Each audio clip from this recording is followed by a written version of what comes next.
Our topic is don't turn back, don't look back. Don't turn back and don't look back.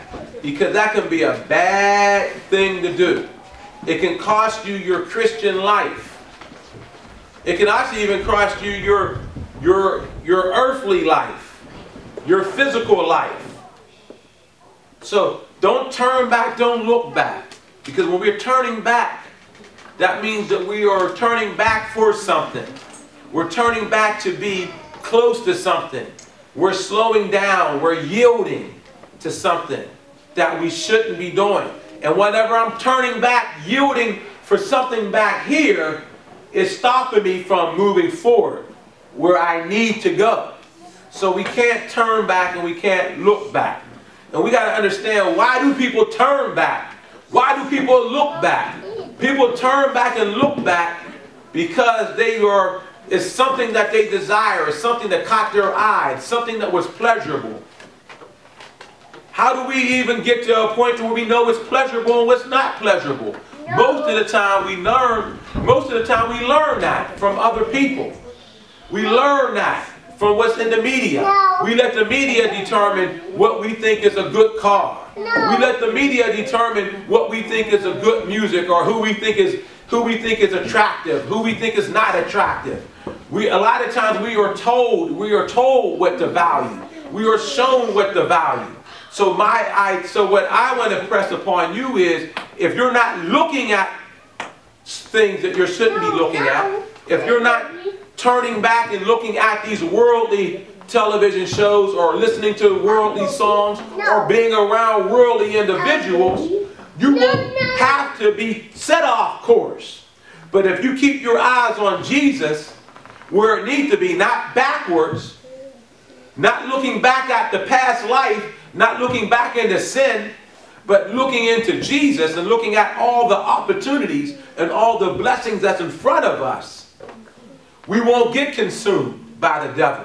He won't set us off course. He won't trick us up. He won't allow us to go back into a lifestyle that we came out of, that we thought we were so blessed to come out of. We were so awesome to come out of it. We're like, oh, I thank the Lord. He has brought me through. He has brought me out. Then by and by, because you can breathe now, you're not smothered by that old life and the problems that was brought on by that old life. Come on now, you're hearing me.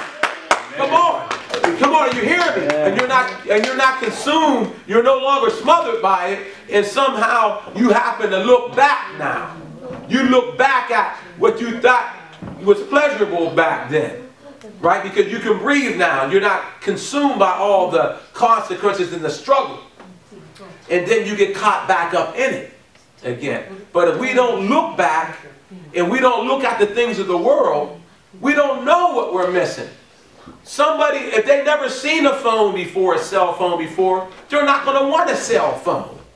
If they've never seen it before, if they never heard somebody talk about it, if they've never been around it, they're not going to want a phone. But whenever they see everybody looking like, oh man, this is so wonderful, they're taking selfies, look at me, you know, and all this stuff. Now they might want one now. You're seeing other people out there that's doing it, that's engaging in it. So they want it. So we got to stay focused on what God has for us. Keep your mind, keep your eyes out of the world, because then you won't want what's out there. You understand me? You won't want what's out there, but when you start to put your eyes on the world, that's when the devil got a hold of you. Don't look at the world. Don't look at what they have or what they have to offer. What they have to offer is death. That's what they have to offer you. That's like trying to go buy a car. You see a car somewhere and somebody's trying to sell it to you. They're not telling you, most of the time, they're not telling you all the flaws of that car, are they? They're not telling you everything that's wrong with that car, right? They might even polish that car up. They might make it look all nice and pretty. Clean up the white. Back in my day, they had white walls. They might have cleaned the white walls up. You understand me? Shined it up with the turtle's wax. Do they still have turtle wax now, you guys? Shine it up with the turtle wax. Make it look all nice. Put the little smell good on the inside. These are the little trees. Put the little trees on the inside. Make it smell all good. You go in there and you're like, man, It looks nice. It's all shined up. Look at the wheels on there. It smells good in here. And then lo and behold, they have a system in there. And the system's like a boom, boom, boom, a boom, boom, boom, boom, a boom, boom, boom. And you're like, wow, man. Oh, it looks good. And you may get deceived by the shell of the car. Right? And you might hear a little bit of this and a little bit of that, but you're kind of like, man, that car looks nice though, man. People see me coming out of that car, man, they're going to like, man, take notice. But you're getting the car for all the wrong reasons. A car isn't about how good it looks, right? That's just a benefit of a car, right? Think about it, really. I know we put a lot of weight on it, but that's just a benefit of a car, right? A car is supposed to do what? Take us from point A to point B. Isn't that what a car is supposed to be? So it doesn't matter if it looks like it's the worst. It doesn't matter if it looks like the worst thing around. If it can get you from point A to point B, it's doing its job. You see how much sense this is making now? Can anybody see what I'm talking about here? That's what it's about. But see, when we begin to start to consider how beautiful a car looks, it may take us away from the major things that's going on. How sound is that engine? You know, is it using too much oil? How is our transmission right now? It keeps us away from the things that really, really matter because we're looking at how beautiful this is. Man, this is a BMW, man, and it looks nice. This is a BMW that looks nice. Let me ask you something. A BMW that's broke down on the side of the road, is it any good to you? No, it's no good. So it doesn't matter how it looks or the prestige that the car is supposed to have. We've got to be focused on what really matters. And a lot of times people don't do that. They're not focused on what really matters. They're looking at that external and they're being driven by it. But that external is going to let you down. It doesn't have any substance. It doesn't have any substance to it. It's going to eventually let you down. You're going to be needing to go to work and get into the car, and you're going to be hitting the gas, and the gas is like, your car's going to be like, nothing's happening here. You better call AAA and tow this thing away, because I'm not going anywhere. But yet you brought it. It's going to let you down. It's going to let you down. So we got to make sure, and that's just like the world is. The world is out there saying, man, look at what we're doing. Look at what we're doing. Like that's the most important thing. Looking at what they're doing. So they're doing these little surface things to bring them some pleasure. Right? They're doing these little surface things to bring them pleasure. But then lo and behold, something hits their family and tries to turn it upside down. Where are they rooted at? Something happens to their physical body. Where are they rooted at? Right? Where are they rooted? You think all that, whatever that they turn to had that good time is going to hold them up during that time? No, they're going to have to be able to have something to lean on. Right? They're going to have something to hold on to. And there's a friend that's sticking closer than a brother. So they're going to need something like that. So at that point in time, if they're going to have any help, they're going to have to try to develop a relationship with the Lord. And remember this. I'm telling you all right now, think about what's going on in your life. Think about what's happening. Because right now, don't add any more sin to it. Because that's just going to be more that you're going to have to take off. Amen. You understand me? That's going to be more that you're going to have to let go of. So make sure that you don't do that. Make sure that you don't bring anything on board that's not like Christ. Don't have your eyes looking at what the world is offering you. They're not offering much. They're like that shiny car that don't have much to it at all. That's getting ready to break down. That's what they got. They're not much. Whenever things happen, they look pitiful. But before the things are happening, man, they're out there. Oh, yeah. But when things happen, they hit hard. They hit like a rock. You understand me? But that doesn't have to be our hope. That doesn't have to be our end. Our end, we have a hope in Jesus. That regardless of what comes and what goes. He said, I'll never leave thee nor forsake thee. Lo, I'm with you even until the ends of the world. This stuff that they turn to can't say that because you know why? They're temporal. They'll get consumed. They're done. Over. We have to keep our eyes on Jesus. We can't turn back. We can't look back. We can't do that, because when we do that, we may lose. We may lose out and never ever get back right. Never ever get back right. So I want you all to turn to Genesis chapter 19, verses 17, and we're going to read verse 26. And this is a portion of scripture that should be familiar to some. This portion of scripture is talking about when Lot had came out of Sodom and Gomorrah, right? And he was given instructions. He was given instructions. His family was given instructions. So we're going to go ahead and read from there. And it came to pass, when they had brought them forth aboard, that he said, escape for thy life. Look not behind thee. Don't look, don't turn back. Don't look back. Don't turn back, don't look back. Said, look not behind thee, neither stay thou in all the plains. Escape to the mountain, lest thou be consumed. See, when you look back, if you stay where you're not supposed to stay, if you look back and you turn back, you can be consumed. Consumed. Right? I could easily have been consumed if I'd have still been running with the crowd that I ran with. If I didn't make a decision long time ago. If I didn't make a decision long time ago. Right? You know what? But I thank God that I got a hold of a holy family. You understand me? I thank God that I got a hold of a holy family. See, I always had a love for God, but I was ignorant of God. I was ignorant to his ways and to his will. But I got a hold of a holy family. I met a pretty woman. And I was just, and I liked her, and the terms that she came up with, I was willing to live with. You understand? She was trying to live holy. She was trying to live holy. She didn't want somebody to try to bring her down. So she was telling me certain rules that she wanted, that certain way, certain things for me to expect from her. And then she introduced me to her family. Her dad, first pastor I ever had, Pastor David C. Robertson.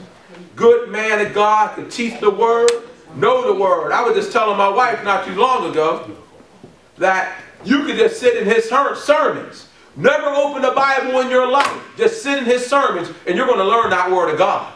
Because he repeats it. See, it's like repetition. You're going to learn some word of God. If you sat there and you listen, you may never open that Bible up for yourself. But you're going to know the word of God. You're going to know some of that word.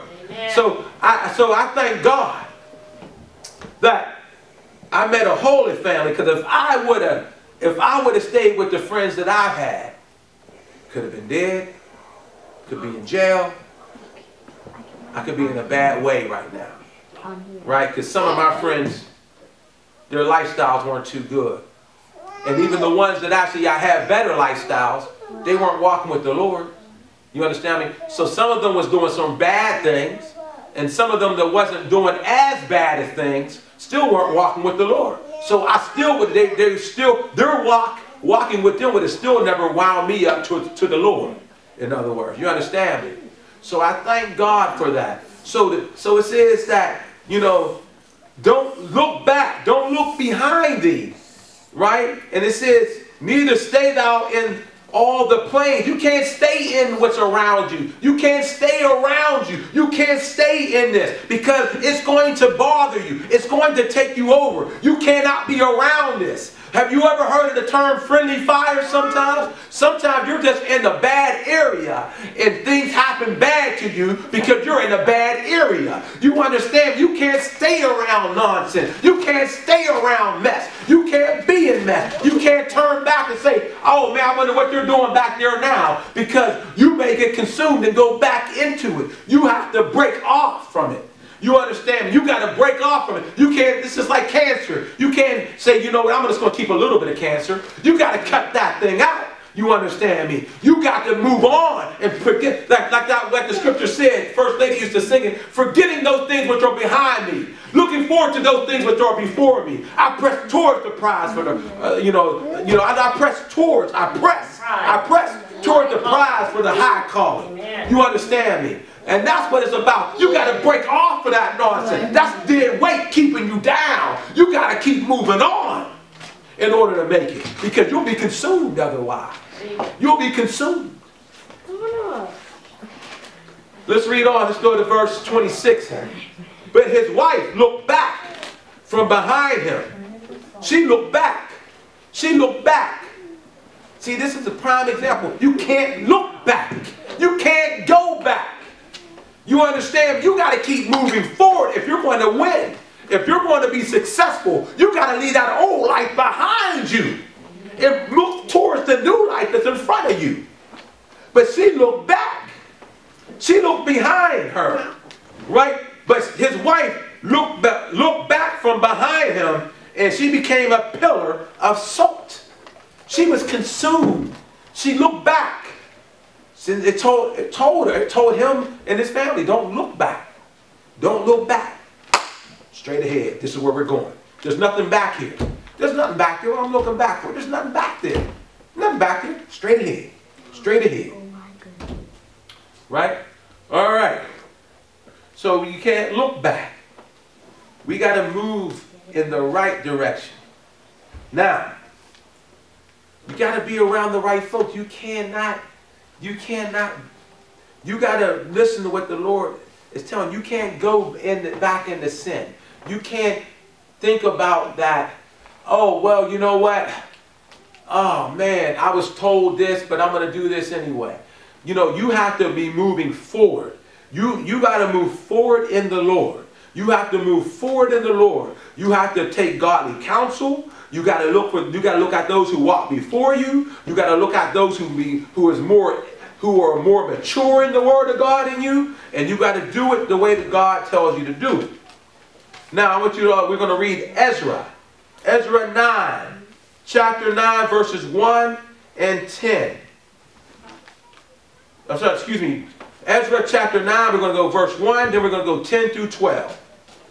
Now, when these things were done, the princes came to me, saying, see, they're looking back over their life, came to me saying, the people of Israel and the priests and the Levites have not separated themselves from the people of the land.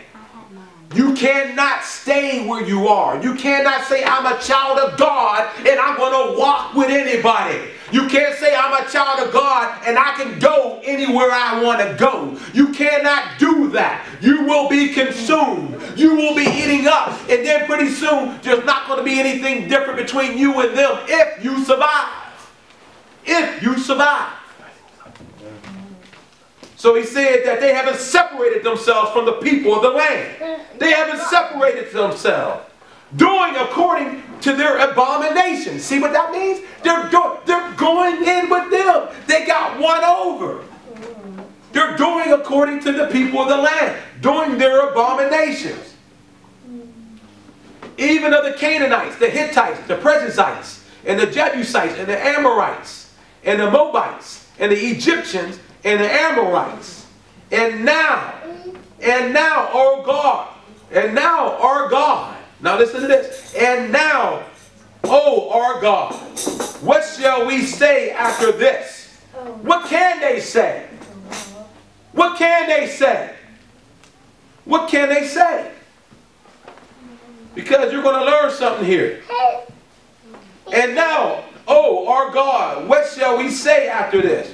For we have forsaken thy commandments. We are forsaken thy commandments, verse 11, which thou hast commanded by thy servant the prophet, saying, listen to this, that thou hast commanded by thy servants the prophets, saying, the land unto which ye go to possess. Listen. The land unto which ye go to possess it is an unclean land.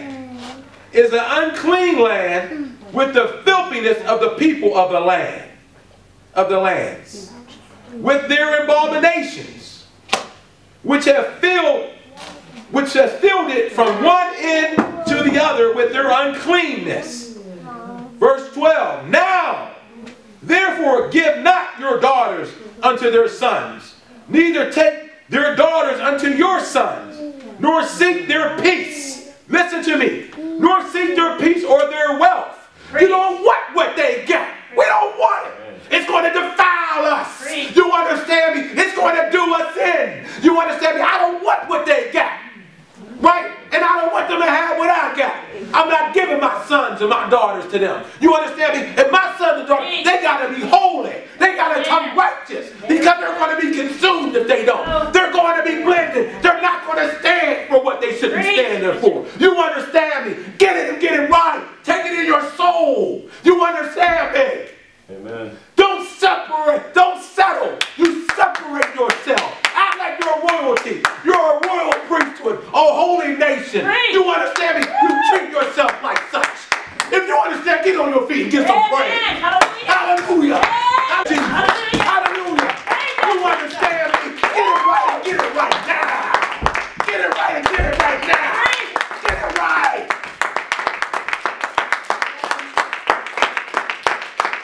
We got to get it right.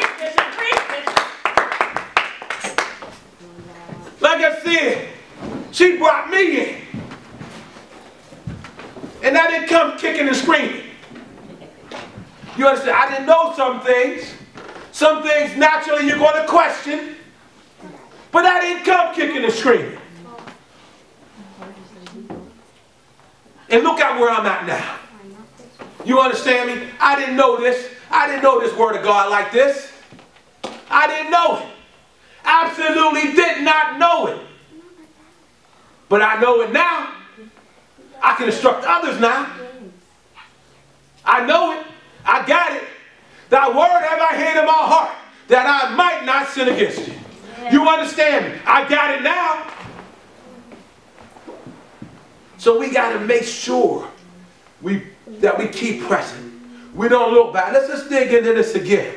I want you to understand. It's so nor seek their peace or their wealth forever. You understand me? We don't do that. We're not seeking their peace. Because their peace isn't peace. You understand me? It's looking like something. They want it to look like something because they don't have the true something. Because they don't want to give themselves to God. So they want to try to find pleasure. They want to make it seem like that they got it going on. But they don't got it going on. They don't. You know what I mean? So yeah, it says, so listen. So it says, neither seek their peace or their wealth forever. You don't want what they got. That ye, so now listen, that ye may be strong. So if you don't do that, you're going to be strong. Like I said, if you do that, you're going to be weak. You're going to be consumed. You're going to be taken over. You understand me? You're going to be taken in. You're going to yield. You're not going to stand. How are you going to be able to stand in the day of judgment? You're not.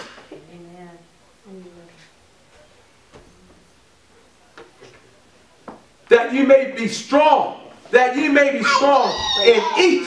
And listen to this. And eat the good of the land. The good of the land. The good of the land. And leave it for an inheritance to your children. Forever. And leave it for an inheritance for your children. Your children. You understand me? This is what we must do. We must do this. This is what we must do. We have to do it this way. If we don't do it this way, we're going to be consumed. Now, how many of you think you're pretty smart? You're pretty intelligent. My wife likes to talk up. She doesn't like the word smart. She likes intelligent. So how many of you feel that you're really intelligent? All right? All right. All right. You're intelligent. But do you know by intelligence will not save you? You're intelligent, so throw all that intelligence that you have out the window. It will not save you. Amen. Because there was a wise man that's wiser than anyone ever was and anybody will ever be. His intelligence did not save him. You understand? And we're going to read on. 1 Kings, chapter 11, verses 1 and 2. Then we're going to go from 4 and 6. And then 11.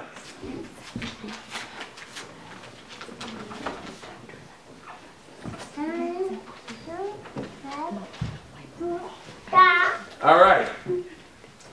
But King Solomon loved many strange women, together with the daughters of Pharaoh, women of the Moabites, Amorites, Edomites, Zidonians, and the Hittites, of the nations concerning which the Lord said unto the children of Israel, ye shall not go into them, neither shall they come in unto you.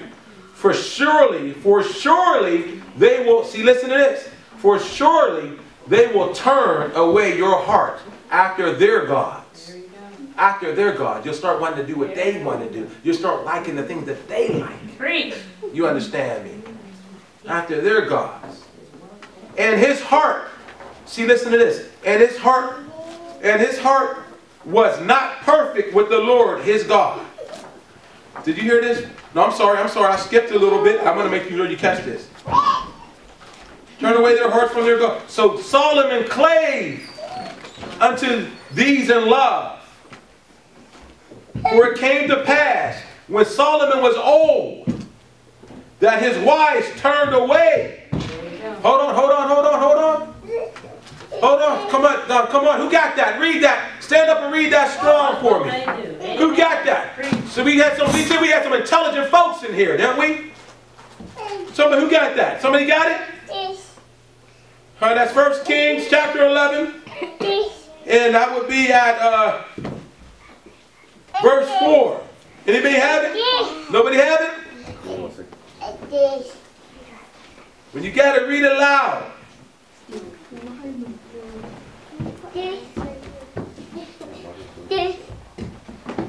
Come on, you ought to be following me. Got the outline on the board. That's right, I got it. For it came to pass when Solomon was old, that his wives turned away his heart after other gods. And his heart was not perfect with the Lord his God. This is the wisest man. This was a wise man. You understand me? The wisest. Is reported the wisest. You understand me? Amen. And his heart was turned. So don't think that you can't be turned. Don't think that you got so much going on. You got so much willpower. You got so much intelligence. Oh, that won't happen to me. Well, it happened to King Solomon. Right? It happened to him. Don't turn back. Don't look back. Move straight ahead. Don't go in after sin. Don't go in after it. You understand me? Don't go after sin. Stay out of sin's playground. Stay off of that sinful playground. Don't look at somebody that you shouldn't be looking at. Don't look at a girl you shouldn't be looking at. Don't look at a guy that you shouldn't be looking at. You understand me? You understand me? So now you know why you don't have to build up feelings for them now, because you ain't even looking at one, so you shouldn't even be looking at.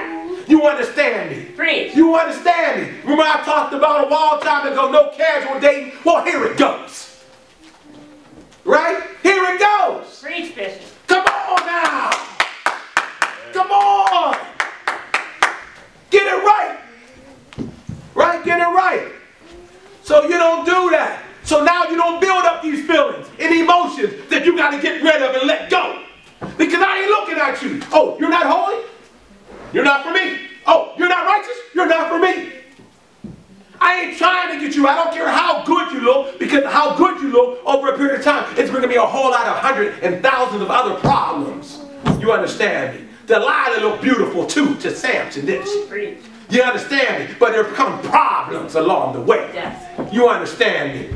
Is everybody hearing me? Amen. You all hearing me? Amen. Huh? If they getting this in your soul, if you get it in your soul, let me hear amen. Amen. All right, because you have to realize you can't look into sin. You can't look into sin and say, I'm going to look into sin. I'm going to look into the world for my spouse. I'm going to look in the world for my husband. I'm going to look into the world for my wife. And so you're going to be like Solomon then. You're going to be like Solomon. Is that what you're going to be like? And that's you're starting behind Solomon, because some of you, man, you're not as wise as he was. And especially if you don't even have the Holy Ghost, some of you. So we got to make sure. But it said, and his heart was not perfect towards his God, as was the heart of David, his father. For Solomon went after Ahasuerus. Did you catch that? Now listen to this. Listen. Don't you even kind of feel bad for him, knowing how great of a king he was? Don't you feel bad for him? Seriously. how great of a king he was, and looking at his writings in Proverbs and stuff like that. And when he was a kid, asking God to teach him how to come in and go out before the people because he's but a child. Don't you feel sad for somebody at this point in time? But it shows you that you going after what you want, just going after what you want, your desires. See, if he didn't look on the women, he wouldn't have that issue. So if he didn't look upon the women, he wouldn't have that issue. So don't let your eyes go wandering out in the world. Don't turn back into the world. Don't look back into the world. Because what do they have for you? Nothing. Right? They have nothing. But it's really sad to see this great king. This is what he wound up at. Verse 6, and Solomon did evil in the sight of the Lord, and went not fully after the Lord, as did his father. Wherefore the Lord said unto Solomon, for as much as this is done of thee, and thou hast not kept my covenant and my statutes, which I have commanded thee, I will surely rend the kingdom from thee, and will give it to thy servant. Isn't that sad? This young king who started out so awesomely had asked the Lord something to help him become a better king. And this is where he wound up at. Sad. But that's what he did. He didn't have to end it up that way. He didn't have to end it up that way. Proverbs chapter 1, verses 10 through 4. My son, if sinners entice thee, consent thou not. Oh man, come on, let's go over here and have some brews, man. Nah, man, I don't walk that way, man. Word of God said, wine is a mocker, strong drink is raging. Whoever is deceived thereby is unwise. I don't walk that way, man. I don't do that. You know. Oh, why don't you come on over here and let's run with these women? No, I don't do that. The Word of God said, marriage is honorable and the bed is undefiled, but whoremongers and adulterers he will judge. You understand me? I don't roll that way. You understand me? You know what I mean? So, you know, we got to understand, you know what I mean? We have to understand. It says, when my son, if sinners entice thee, consent thou not. Consent thou not. If they say, come with us, let us lay wait for blood. Let us lay wait for blood. I know they don't talk like that now, but this is the thing about what they say. Hey man, let's go over here and get involved in this over here, man. Oh man, the party's jumping over here, man. Let's go over. You understand me? Get my point. They were up to no good. Let us lay wait for blood. Let us lurk privately for the innocent without cause. Let us swallow them up alive as the grave, and whole as those that go down into the pit.